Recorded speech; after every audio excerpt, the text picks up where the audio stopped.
Vėl 2 valandas atiduodu ne į orą, o baldų turgui. Kažkada labai norėjau fainos garso sistemos ir tą svajonę išpildžiau. Bet kad jinai rinktų dulkių, nes dulkės technikai genda. Aš jau nekalbu apie kolonėlės, kurias vaikai ne vieną kartą yra bandę su pirštais pamatot, koks ten gylis, prakiurdyt. Reikia tos vadinamos, nežinau kaip vadinasi, televizoriaus staliukas ar komoda televizoriaus.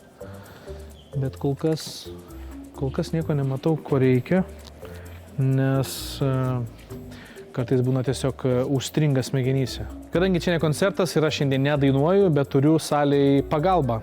Brigita. Yeah. Jau beveik kaip šeimos narys, žinot, kuo mano namai apstatyti. Man reikia, žinot, kaip būna, nežinau, kaip vėl jūs terminologiją gerai išmanot, ant ko statosi televizorius, ne ant stalo, ne ant komodos, o gal ant komodos? Taip, jums reikia 2 komodos. Supratau.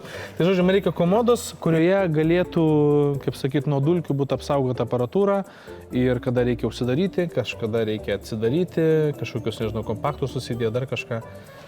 Vienas iš variantų būtų šis, kaip ir minėjote, uždaromis spintelėmis, turime ir stalčių. Žodžiu, viskas turtas mano muzikinis tilptų čia. Bet spalva nelabai, nei mūsų tokie, kaip sakyti, ir interjerą, tos rankenėlės kažkaip tai taip atrodo, turbūt nuo skonio priklauso, ne? Tai kažką dar gali parodyti, ką dar turit? Kviečiu pažiūrėti neutralių spalvų, turime ir tokių. Šiaip, Brigita, pas mane yra, jau žinot, pakankamai modernus namai ir reikia turbūt modernaus baldo, bet apskritai ką reikia žinoti apie tokius staliukus ir į ką reikia atkreipti dėmesį.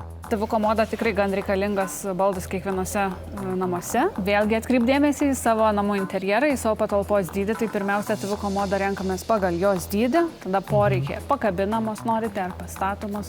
Jos gali būti įvairios, kaip ir minėjau, su stalčiu, su spintelis, įvairių dydžių, gylių, pločių. Ant jos dažnai yra laikomos kažkokios žaidimų konsolės, kelių vazonai galbūt. Tai vienas iš tokių populiarių dabar modelių yra pakabinama TV komoda su gofruotu tokiu paviršiumi.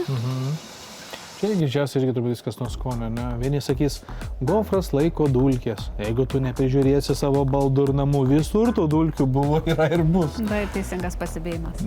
Jo, o tai dabar turbūt standartiškai labai daug kas ant kojelių prie sienos tvirtina, ne jas? Įvairiai. Populiaru, bet kol kas vis tiek pastatomas yra pirmoje vietoje. Tai buvo laikai, kada tie aparatai daug labai sverdavo visi televizijoje, nežinau, ten garso sistema kas, bet šiai dienai aš žinau, ko noriu, pakabinamos negaliu statyti, ar kabinti, nes pas mane yra vitrinos ir jos truputėlį nugarėlė remsis į patį baldą. Tai aš net realiai lyg mintise turėčiau tą idėją, bet man reikia tiesiog pamatyti. Tai dabar turbūt didžiausia yra problema, kad aš nenoriu jokių rankenėlių ir be abejo spalva turėtų būti kažkokia tai kreminė, link medžio, link balto, kažkas tokio. Norisi labai nestandarto. Man atrodo, aš jums turiu vieną variantą. Parodykit. Štai tas variantas, kurį turėjau mintyje. Spalvas tai, ko pagidavote, kažko unikalaus, kažko nestandartinio. Ką manote? Reikia pasitart su brangiaja, bet aš matau, kad jau čia yra tas šviesa tunelio gale. Šiaip visą gyvenimą pirkdavom instaliuojamus baldus ir specialiai kažką tai naują atrasti ar nupaišyti tiem patiems baldų dizaineriams ne visada pavyksta.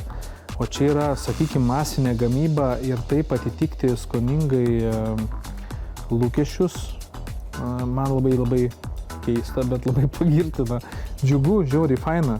Čia atvažiavai, viską radai vienoje vietoje, nesukė savo galvos. Ačiū, Brigita.